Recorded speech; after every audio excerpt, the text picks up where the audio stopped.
Hi, this is Adam from MakerState. In this video, I'm going to walk you through the Scratch build for the Scratch Science Challenge called Making Waves. Making Waves is a project where we explore using the Scratch cloning blocks, which you can see down here at the bottom of Control. And we're going to use cloning blocks to create many clones or copies of our sprites, and then we're going to write scripts to make all those copies work together to kind of act as one big entity. Okay, this is a technique called using a particle system. It's a popular technique in computer science, particularly for simulating phenomenons like water or smoke or grass or hair or things that are made up of lots of smaller particles that all kind of need to work together. Okay, so we're just going to take a little intro into that here. In this challenge, we're going to create some ocean waves. We're going to attempt to, at least. I'm going to start by getting rid of my cat and just drawing a nice background to start. And I'm just going to shade a backdrop kind of light blue, like so.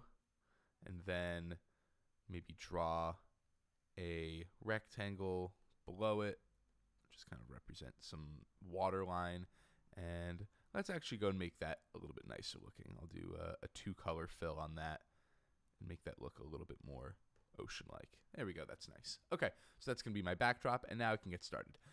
The first thing I want to do right now is actually create a sprite that's going to represent the force that's pushing the water in my wave. And this is going to be a force that goes horizontally, and it's going to move left and right, from left to right across my screen and push the water up as it runs under it. Okay, so this is going to represent our force. I'm going to start it over here-ish, and let's just start this all the way kind of outside of the screen here. And I'm going to use a when green flag clicked. And I'm just going to say when green flag clicked, glide, or start in your current position, and let's just make this kind of nice round numbers, -240, and let's call this -90, actually. And then this is going to glide across the stage to +240, 90. And we're going to put this inside of a repeat loop, or a forever loop, I should say, and then this can just happen over and over. Whoops, -90, excuse me. And now this is going to move left to right across the bottom of the stage like so. Okay, so this is going to represent our force. Now we're going to create some water particles that this force is going to push out of the way. Okay, so to do that, I'm going to create a new sprite. And this sprite that we're about to create might go through several iterations, but I'm going to make a sprite that kind of looks like a chunk of this water down here. So I'm going to take a rectangle, and with two colors, I'm going to make kind of just like a skinny rectangle like so. And then I'm going to, actually I'm going to do this as an oval, excuse me. So I'm going to make an oval like so. And then I'm going to take that fill bucket and fill it with that same nice fill that I used before. There we go. Okay, so there's a water particle, and we're going to shrink that down quite a bit. And now let's stop this script for a second, shrink this down a little bit. And what we want to do here is now create a script that will create many of these particles kind of across the floor of our screen. So the way we're going to do that is we're going to write a script that similarly starts this object at that same position that we used before, that was -240, -90.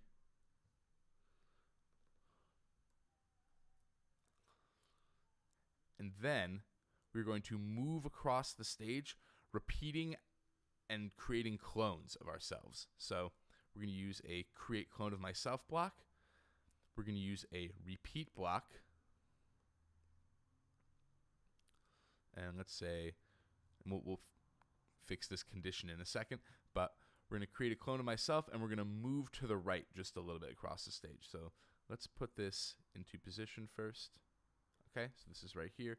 And we're just going to move across the stage a little bit, maybe 10, 15 pixels at a time. Let's do change X by 15, create a clone of myself. So now if we run this, we see these clones create across our screen, okay? And let's repeat until our X position crosses the right side of the stage. So repeat until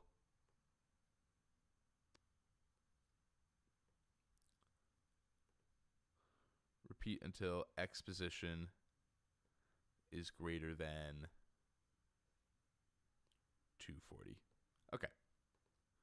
So this will create our clones across the screen. There we go.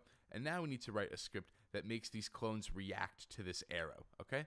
So to do that, we're going to use a script that's called, or use a block, I should say, that's called when I start as a clone. And here we can program the movement for these blocks. So first, we're going to create a script that makes them kind of hover around this point that they start at. And that's going to be using an if-then-else. Oops, come on. If-then-else inside of a forever.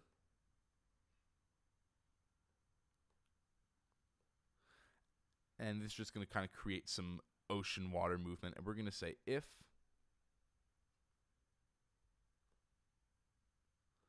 our y position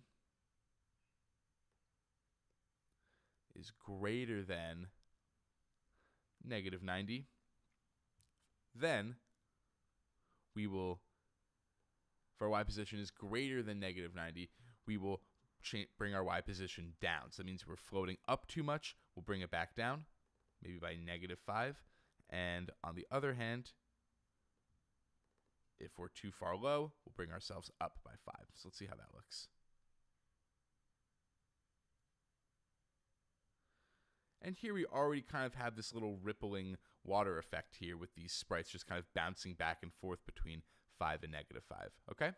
So that's a start. The next thing we want to do is have these sprites react to this force that's kind of running underneath them, right? And to do that, I'm going to use an if-then block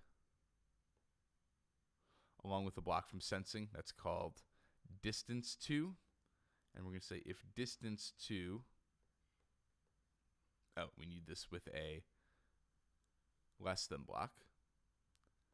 If distance to, and not mouse pointer, but arrow 1, if distance to arrow 1 is less than 100, then let's change y by a certain amount. And here we can see these waves reacting to this arrow that's running underneath it, okay? And this looks pretty cool. We already have something that kind of looks like a wave here. So again, we have all these different particles, and they're all reacting to this arrow that's moving underneath them, okay? And this looks pretty nice.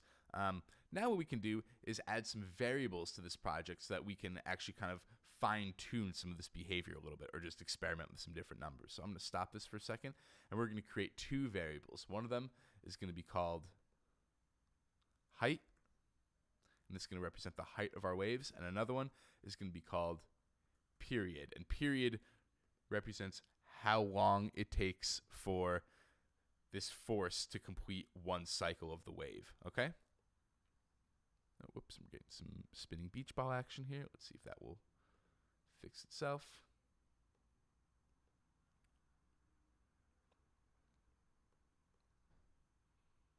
Oh no, come on. Okay, we're back, sorry. So we have these 2 variables, height and period. Oh no, stop that.